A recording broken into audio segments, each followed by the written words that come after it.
Next up here tonight, taking action against domestic violence. And today, several local politicians and law enforcement leaders are bringing attention to a new domestic violence law. That new law went into effect October 1st, and it essentially speeds up the legal process to file a restraining order. Instead of sending the order by mail, as in the post office, text messages are now allowed to be sent to allow a victim to know exactly when the order is signed by the judge. In Florida, there were 106,000 reported domestic violence offenses in 2020. And that was including more than 200 domestic violence murders.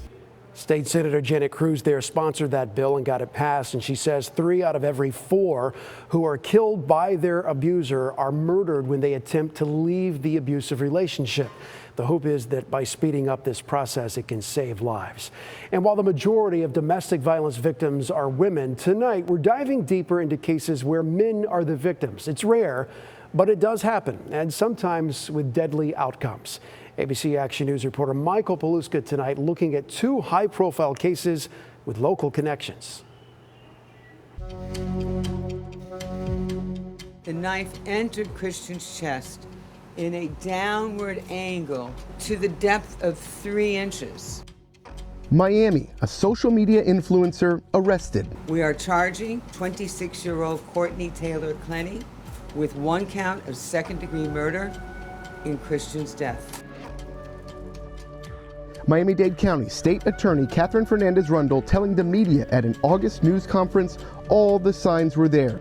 This fight in an elevator with Clenny and her boyfriend Christian Abuselli is key evidence, along with constant noise complaints about violence.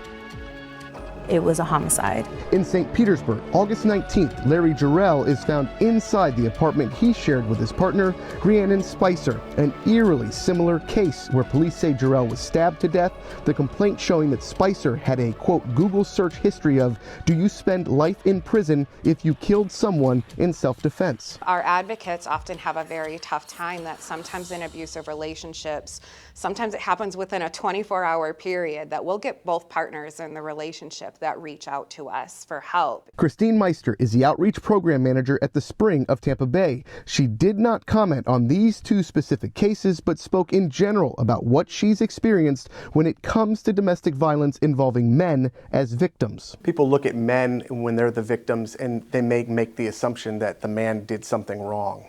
And there's a reason why they were the victim of domestic violence. Is that accurate?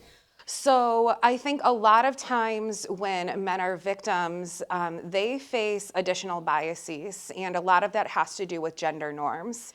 Men have this expectation to be tough, to be more dominant in that relationship. And so when a man comes forward and says, no, this is what I'm experiencing in my relationship, I don't feel safe in this relationship, my partner is abusing me, or I have this coercive control, other people think, well, then you must not be a man. Data reinforces that skepticism about men as victims. According to the National Coalition Against Domestic Violence, 72% of all murder-suicides involve an intimate partner. 94% of the victims of these murder-suicides are female, and 1 in 4 women, compared to 1 in 9 men, experience severe intimate partner physical violence.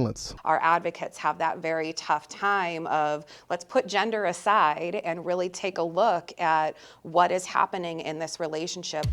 Documents show Spicer was arrested in November 2021 for domestic violence, again just weeks before Jarrell was found dead. No contact orders were also in place. In February, court records show that Jarrell was also arrested for domestic violence and pleaded no contest. The couple had 3 children together, and since Spicer's arrest, police still have more questions than answers, Spicer invoking her right to remain silent. Every act of violence in a relationship is always an act of domestic violence. Those words, domestic violence, should have a decidedly ugly feel to them. Back in Miami, authorities say they found no evidence to Clenny's claim that Abuselli was the aggressor. There's no physical evidence that led us to believe that she was actually physically harmed in any way. No matter what, everyone agrees someone should or could have done something to stop it. Men are often, unfortunately, unwilling to come forward as victims of domestic violence, or of intimate violence, that is sometimes called. The sequence of domestic violence events can be broken. How do we come together as a society to fix this issue of domestic violence that keeps recurring? From one aspect, you can look at it that we need to teach what healthy relationships look like in the first place. It's about recognizing that domestic violence is everybody's problem. In St. Petersburg, Michael Paluska, ABC Action News. And if you or someone you know is in a domestic violence situation, you can call this number on your screen right now, 1-800-500-1119. Or you can contact us here at abcactionnews.com/DV or on Facebook and Twitter.